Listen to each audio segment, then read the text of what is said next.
পরে সাইড মার মনে কাজে করে আগে ওটা শাটারিং করি।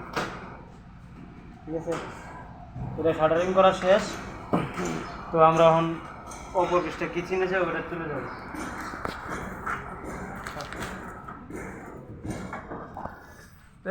আজকে কি রড বান্ডি কিচেন হবে, রড বান্ডি ঢালাই হবে নাকি? হ্যাঁ ঢালাই হবে। আর এখানে কিচেন আছে চলতে চলতে।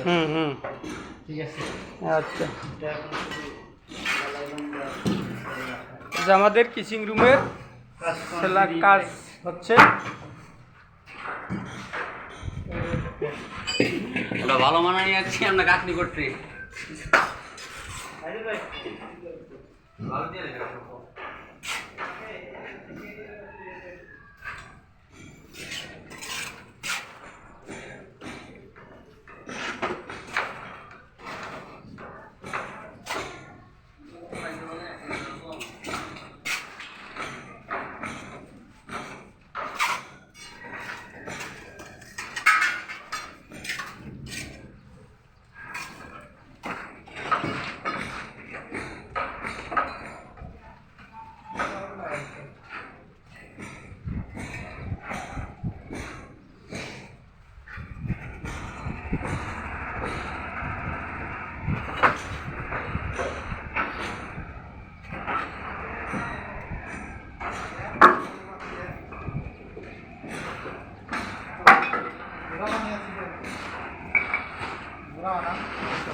এটা কি আমি আর এটা কি নরম